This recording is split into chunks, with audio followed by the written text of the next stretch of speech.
Hello and welcome to StudyCorgi Live podcast. If you find yourself in the vicious circle of overthinking and struggle to break free, you're in the right place. Because, in this episode, we will share essential tips for identifying the issue of overthinking, discuss effective techniques to overcome this destructive habit, and explore beneficial mindfulness exercises to help you return to the present moment. But first, what is overthinking? As the term suggests, overthinking involves excessive rumination about something that has already happened or is about to happen. While the practice of thoroughly analyzing a specific event or issue may not seem harmful, overthinking can turn your life into a nightmarish loop, fixating on trivial details and preventing you from focusing on things that really matter. The state of overthinking is the opposite of being present, as it entails constant rehashing of thoughts about the past or future rather than fully experiencing the here and now. Mindfulness, a technique of noticing and enjoying the present moment, proves challenging for many people, no matter how simple it sounds. As a result, frequent overthinking can contribute to mental health issues, stress, depression, and phobias.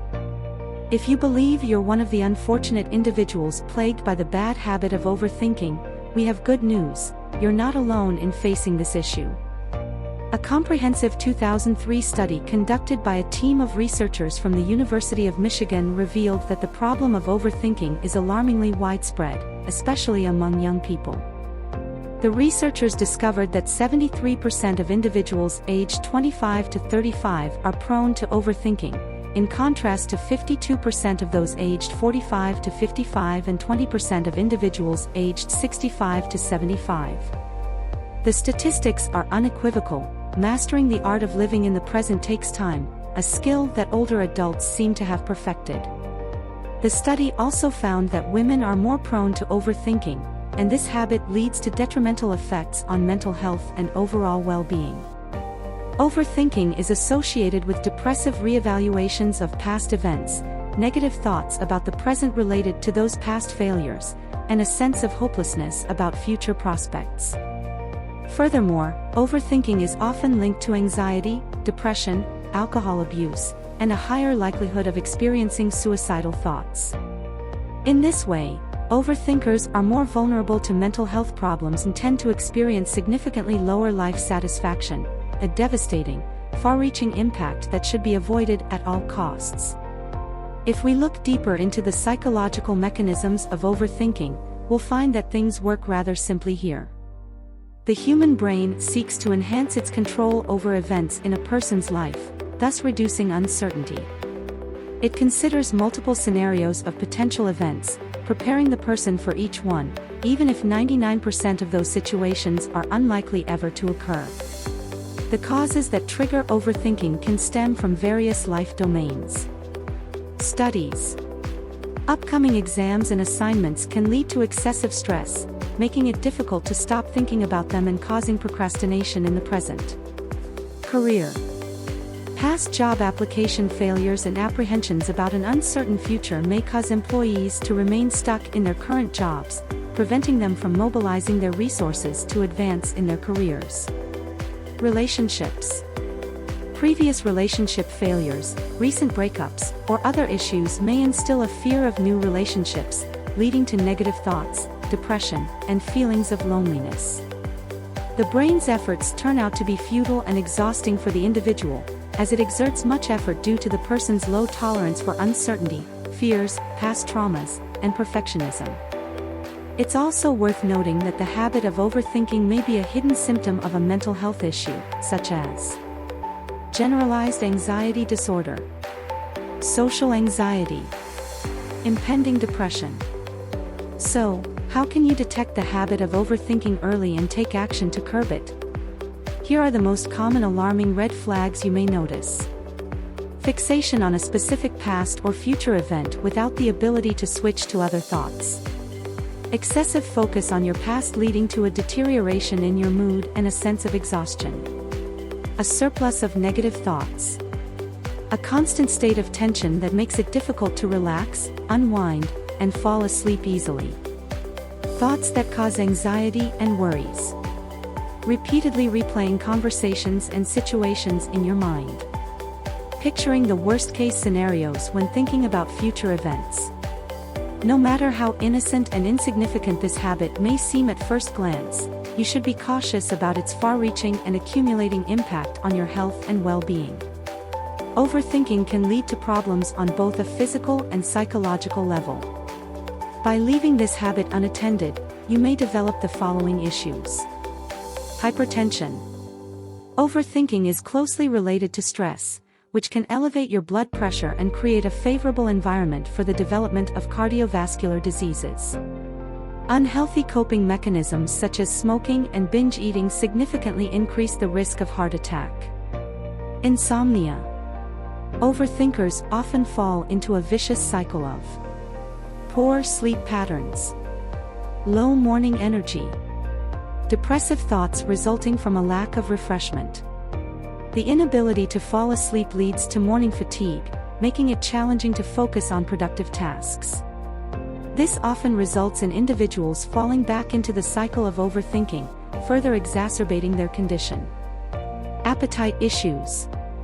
Excessive fixation on troubling thoughts can have a negative impact on your appetite. Overthinkers often fail to pay sufficient attention to their body's signals, leading to irregular eating patterns or overeating. Both behaviors can be detrimental in the long run and may contribute to more significant appetite regulation problems. Mental disorders. Prolonged focus on negative thoughts and worries can lead to detrimental changes in the brain's structure, connectivity, and chemical composition. This habit can significantly increase the risk of developing chronic mental health disorders, such as stress and depression. Even if you don't feel overly depressed, you may notice negative changes in your problem-solving and decision-making abilities. Immunity suppression. Chronic worries and anxieties can lead to persistent increases in cortisol levels in the human body, which poses a significant threat to your immune system. To put it simply, when your immune responses are chronically suppressed, you become more susceptible to colds, infections, and various diseases. Chronically stressed people are also prone to developing allergies relatively quickly. Digestion problems. Hypertension, impaired blood flow, and lower oxygenation of your tissues and organs can inevitably lead to gastrointestinal problems. Your stomach health is closely linked to your mental well-being, and chronic stress and anxieties can contribute to the development of inflammatory bowel disease, gastritis, digestive issues, and more. As you can see, the impact of overthinking can be truly devastating, especially for students who are often exposed to stress, unhealthy eating, and lack of sleep. Let's explore practical solutions to this problem. 1. Recognize ANTs. ANT is an acronym for automatic negative thoughts. ANTs are automatic, unconscious reactions to events and situations that your negative past experiences may trigger. To address this issue, you can journal situations that make you anxious or angry and reflect on your reactions to them. Once you clarify what troubles you, develop healthier alternatives for emotional responses to these situations to correct your reactions.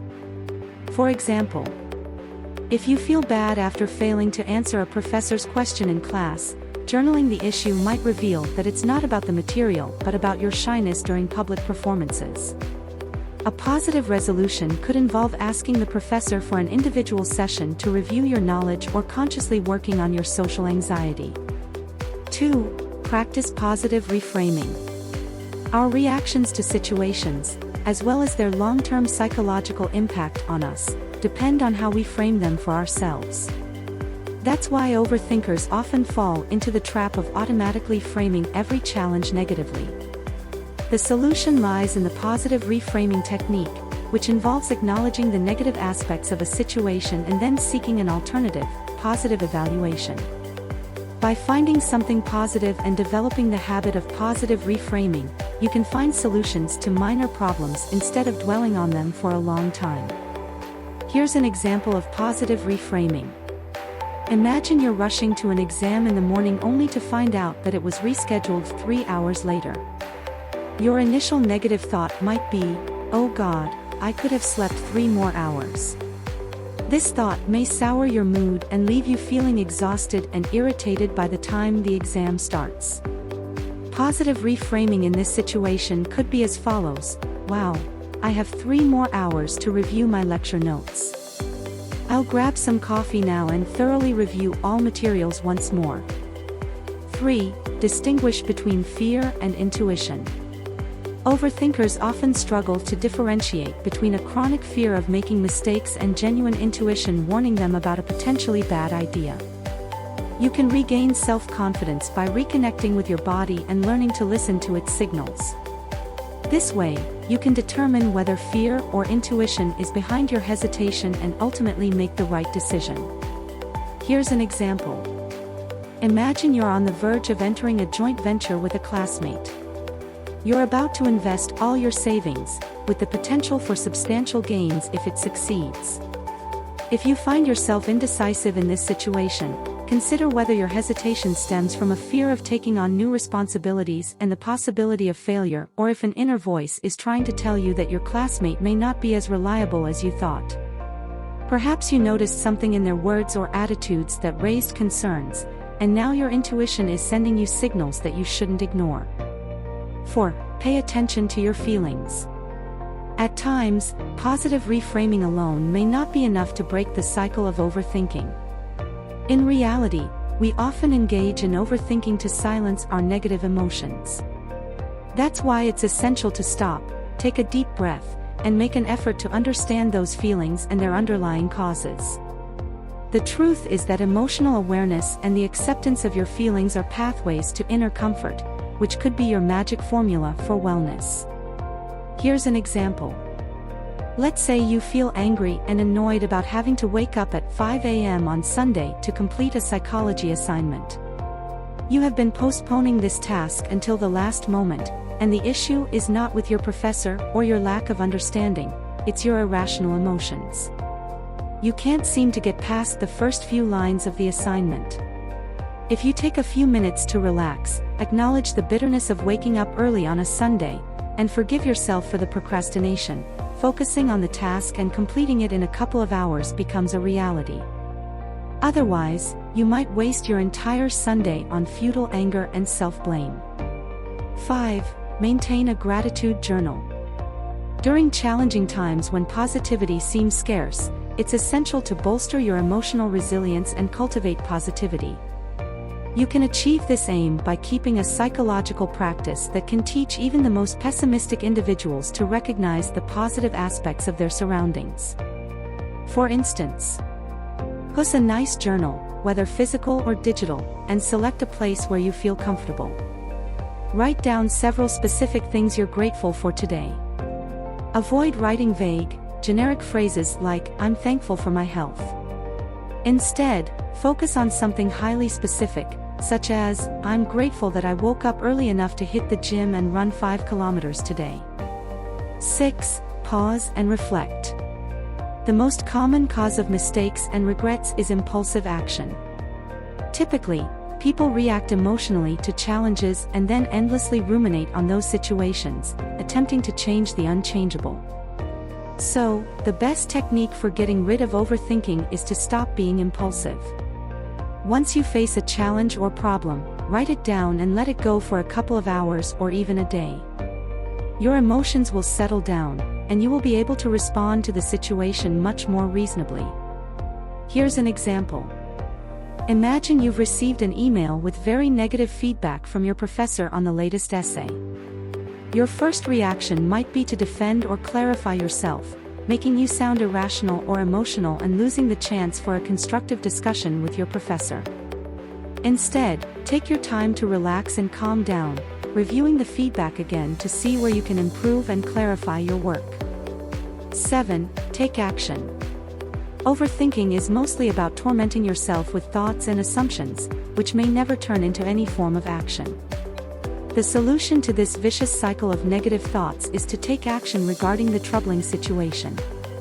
Only by acting can you determine whether your concerns are justified or baseless. Here's an example. Let's say you're thinking of calling your boyfriend after a recent quarrel.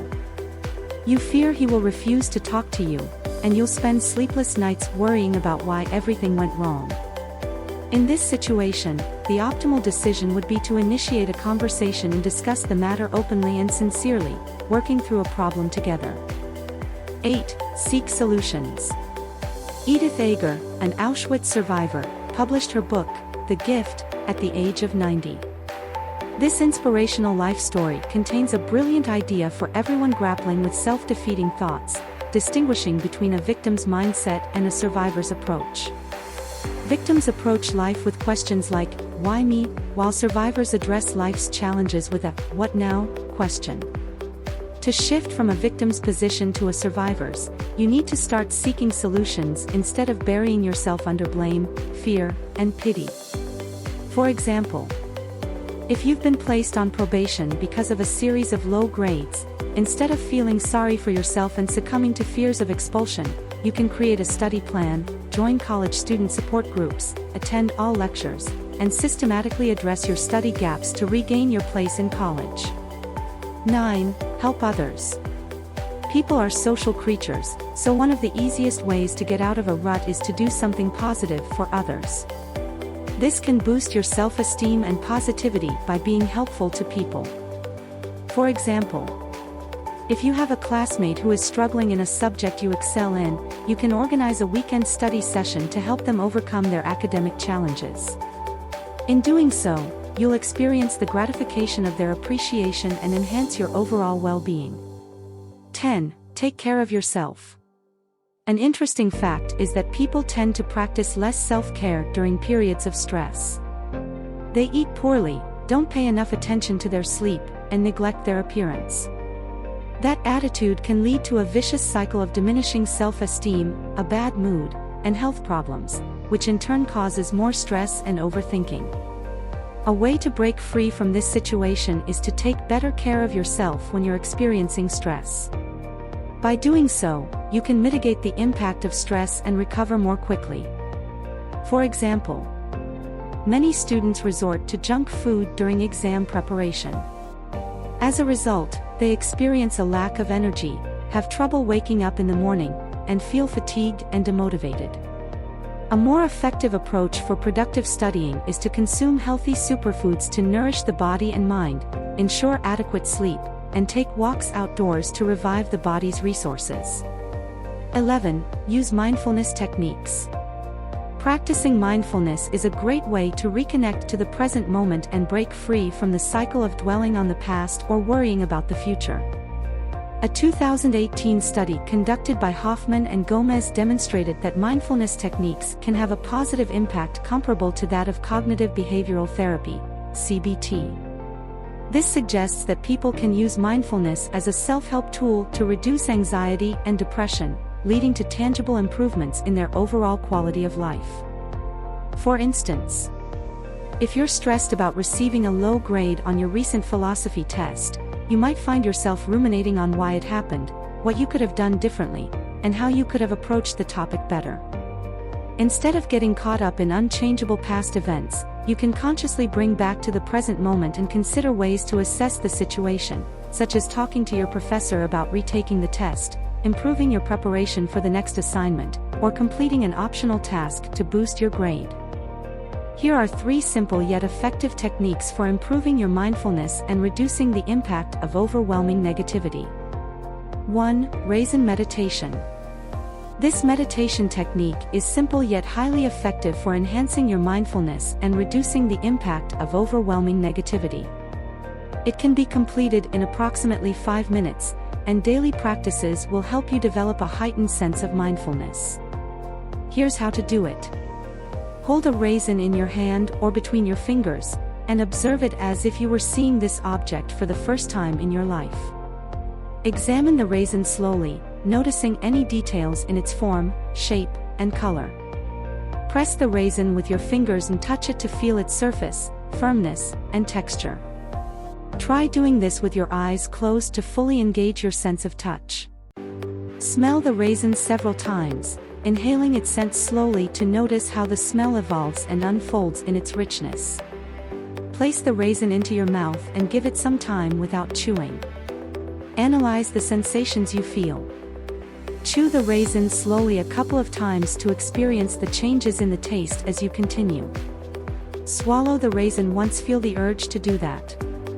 Pay close attention to the sensations you experience during this process. Observe how your body and mind feel after swallowing the raisin, reflecting on the entire experience. 2. Alternate nostril breathing.